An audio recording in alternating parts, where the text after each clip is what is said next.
Some days at the office seem like they're going to be easy. The beautiful April weather boded well for an easy work day for Ernest Marland. He was the governor of Oklahoma, and all he had to do was sign a bill making Redbud the state tree. What could be more benign than that? But then the telegraph came. Mrs. Roberta Lawson of Tulsa had wired the governor that he could not sign that bill.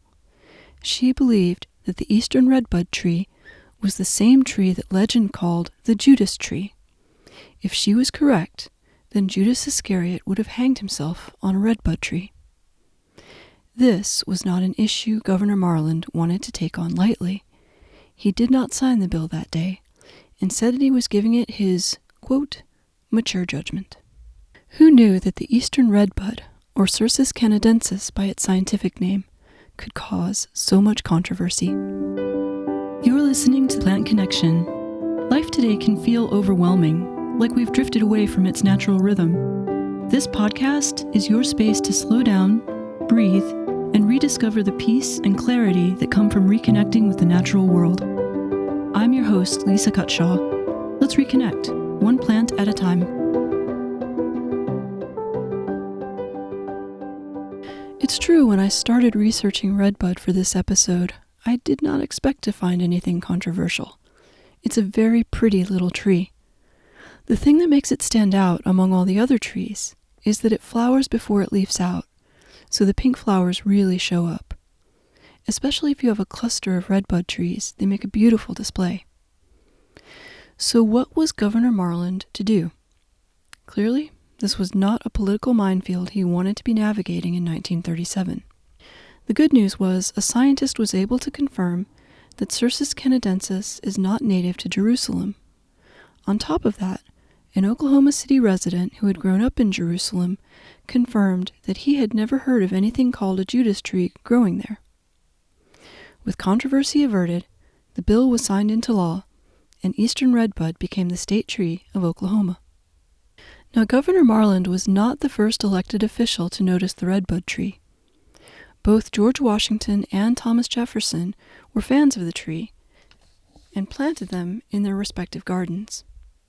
In fact, George Washington wrote in his diary about the many times he went out into the woods around his farm to collect seedlings to transplant along the walks in his garden.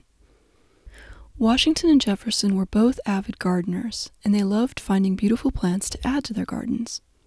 More recently, seeds have been collected from the redbuds growing at Mount Vernon, Washington's home, and the seedlings are offered for sale periodically at the estate. Now, I checked the Monticello website for Jefferson's estate, and you can also purchase redbuds from them, but the description doesn't say that they come specifically from trees grown by Jefferson. And that's okay. Unless you really want that historical connection, any healthy tree will be a beautiful addition to your garden. And I'm sure there are a lot of people out there like me who love to see the redbuds put on their display. It's a happy sign of spring popping up before all the leaves are back on the trees.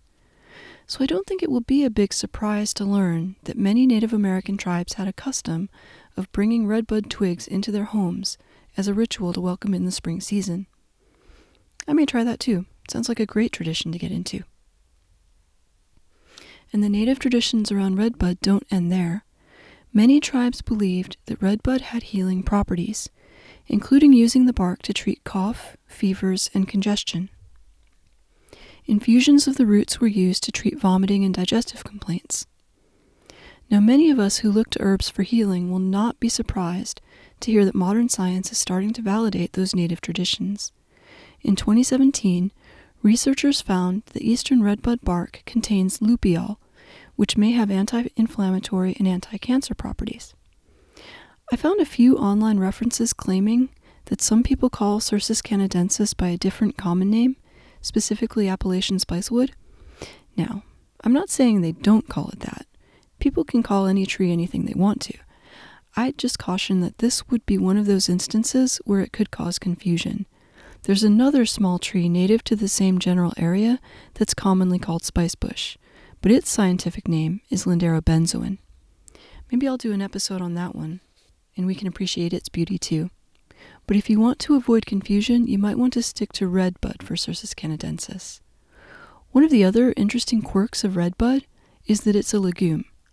And if you look closely at the branches in the summertime, you'll see pods hanging from the older wood, sort of like big pea pods. They can be cooked and eaten, which is another common practice among Native Americans. I haven't tried the seeds myself, but maybe one of these days. Because it's a legume, it has the relatively rare ability to fix nitrogen in the soil in a form that other plants can use. So having a redbud tree in your garden is a little bit like planting a fertilizer tree in that planting bed.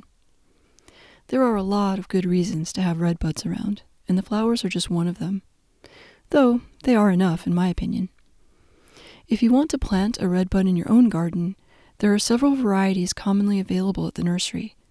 One of the most common is called forest pansy, and it has the added ornamental characteristic of having purple leaves instead of green. You'll find all sorts of variety in the leaf color of the cultivars, from lime green to variegated to red. There's a good selection of different sizes too, so even if you have a small garden, you can probably find one that will fit. Let me know if you plant one. I'd love to see a picture. For now, it's time to get out into my own garden and get planting. See you next time.